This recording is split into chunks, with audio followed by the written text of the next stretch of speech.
Hello, hello, and welcome on into another episode of the Whiskey Crusaders. I'm Will. I'm Sarah. I'm Matt. Today we're continuing our Liqueur series with Disaronno. Be sure to hit the like and subscribe button and click that notification bell. Matt, why don't you tell us a little bit about this liqueur?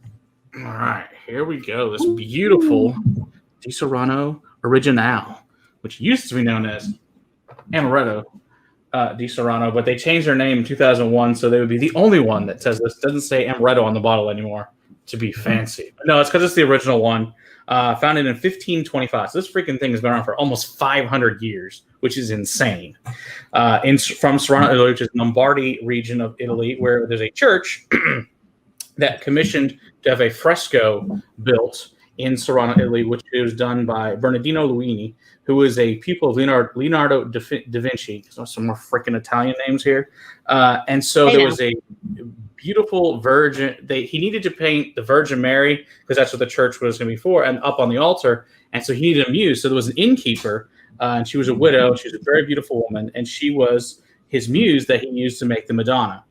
And as a sign of gratitude for doing that, she brought him in a small flask, apricot pits. It turned into a liqueur, and this is the original recipe. So the recipe was lost for about 75 years or so, and then the family found it again, and then which is by Giovanni Riena, and then they passed it down generation to generation, and then around the early 1900s, Domenico Reina opened up a store at the end of the Milan line in Sarrano, which is where it was first publicly made. And then the rectangular bottle became popular, a slightly different version of this in the 40s, and then this one came about in the 70s, which is this beautiful speckled glass, and it's all reflecty, and it makes it look high end, which is the whole point. And it's of course the most popular in the world. But like I said, they changed the name in 2001 to Disaronno Originale. So It looks like a cologne bottle. it does look like a cologne bottle, but it's everybody knows what this bottle is. You see this in the bar, you have this cool square top. I mean, talk about just awesome Billy bits. I just love the whole cascading of the glass. It's just a really pretty bottle. Plus, they do it at 56, which is really nice because most Amarettos, you're lucky to get into the out of the 40s, and that's pretty much like very rare. This is 56 proof.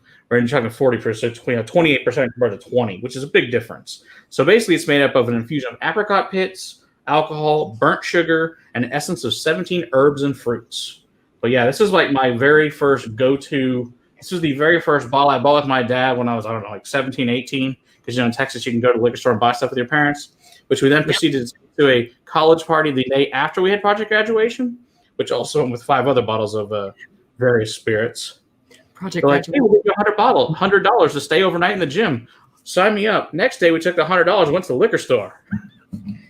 Yours was at the gym. Ours was at Montasia. Yeah, ours was in our high school gym. It was cool. We went to Montasia. We went to Montasia and had a lock-in. Yeah. I want a PlayStation 2. Nice. Yeah. So that's where that came from. That's where that came from. Still have it, too. I still have that PlayStation 2. Nice. 20 years later. It smells like amaretto. It does smell like amaretto. It's very sweet. You can get the sugar. Super sweet and almondy. Very almondy. Apricot. And apricot, apricots. But I'm getting apricot. I'm getting almond. Almond. Both, yeah. It's all there. Almond extract. Yeah. Not not the real deal. No. But it smells delightful, and this is the other piece of good. It smells very, very sweet. The toasted almond, which is last week. I'm not a sweet guy. I'm not a fan of sweet. He's a sweet guy, but he's not a fan of sweet things. Yeah, that's for real. I'm a sweet guy, but I like bitter. I like anger. I like aggression. I like things that are gonna fight me. I want things that are gonna fight my palate. So this we call that Malort. Like it's gonna be pleasant to me. As he goes, you like Twiggies? Don't lie. So good. Tastes like amaretto, almonds, and apricots. And almonds and apricots. Yep. It tastes exactly like it smells. It's great with ice, great with cream, great with the toasted almond, which is the this plus Frangelico and cream. It's pretty much great with everything. But I drank a lot of this when I was really young into my days of drinking. A lot of amaretto in my glass. You know what? I can understand that. It's sweet enough to where like that younger palate would still enjoy it, and then the alcohol kick It's overbearing. It's there, but it's definitely not overbearing. Yeah, You're not going to notice it. It's going to sneak up on you. And that's that. I had a friend do that. About 15, he decided he could drink a bottle of this. It ended very badly. He didn't do so good. He didn't do so good. No, I can't imagine so. All right.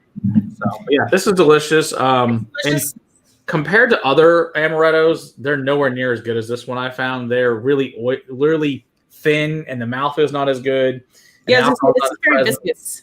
This is just beautiful. I just love this liqueur.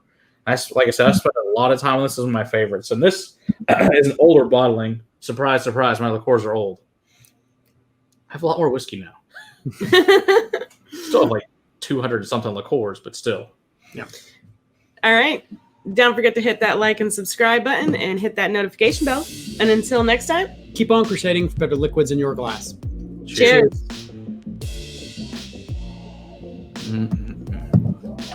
All good.